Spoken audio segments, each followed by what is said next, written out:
All right, so let's have a look at how to go about solving an attached fixed pulley, table pulley, or a horizontal pulley. So what we mean by this is where we have our table. So I'm just going to draw that in real quick. So we've got our table here and our leg going down. So that goes like so. And then we have a pulley attached to it. And that's where we have our two masses. So unlike the single fixed pulley, this pulley here is being attached, okay, or dragged by a pulley or a mass, sorry, that's dangling, right? So we'll have M2 dangling and we'll have M1 on the table. So if we look at this, we know that acceleration is going to go down. So this is going to be my plus direction.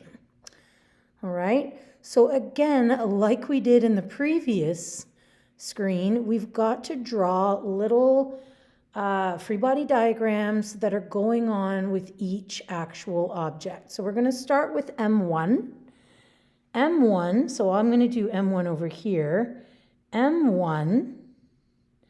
All right, so M1 is going to have a tension force going this way, right? It's going to have its force of gravity going this way, Fg. It's going to have a normal force, because it's on a table, be opposite yet equal, right? And in this case, I'm not going to add tension, but we could easily add a tension force here, okay? So we know that the object is going to move. If we look at this, we know that this object is going to move in this direction.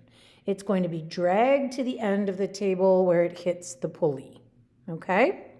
So if I look at this, I know that my FR here, okay, for M1, FR is going to be equal solely to FT in this case, which is going to be equal to M1A, right? And I know that my acceleration in both cases is going to be the same. We can do one later where we actually throw on a force of friction too, and it'll be actually completely the same. So we're not going to do that just yet. I'll get through this problem and then we'll look at one with friction, okay? It simply means that you would then have, if you had friction here, right? And let's say here, if you had friction, I'm just going to show you. I'm just going to move this over here.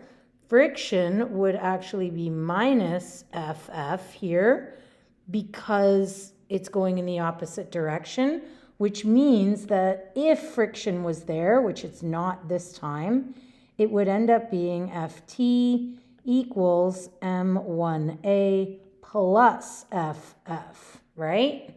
So we'll come back to an example with friction later. Now we're going to do a free body diagram for the second mass. So we know for mass 2, it's going to be similar to the previous question. So mass 2 is simply going to have its, oh, by the way, this is FT. It's going to have its FT going in this direction, and it's going to have its FF going in the, or FG, sorry, going in the other direction, which is the same as MG, right? We know that the positive direction is going to be downward because that's where the object's going to move. So if I want to turn this into an actual equation here, I know that FR for my second mass is going to be equal to FG minus FT, which is going to be equal to M2A, right? And we know that FG can be further broken down, yes? We know that FG can be m times g, so I'm just going to write m2g, minus ft is going to be equal to m2a. As we did in the previous video, we have to substitute here because we have two unknowns. We don't know tension, force, and we don't know acceleration. So what we're going to end up doing is we're going to take what we substituted up here in just like we did the last time, and we're going to bring that into, right, where ft is here. So we're going to be left with m2g, I should say, minus m1a from the previous, or from the mass 1 free body diagram, and that's going to be equal to m2a right up here. Okay, so again, we can actually rearrange this. We see that acceleration belongs to both masses, 1 and 2. So if we bring this guy over here, right? If we bring them over to the other side, we can group them up. So we would have m2g being equal to acceleration times m1 plus m2, right?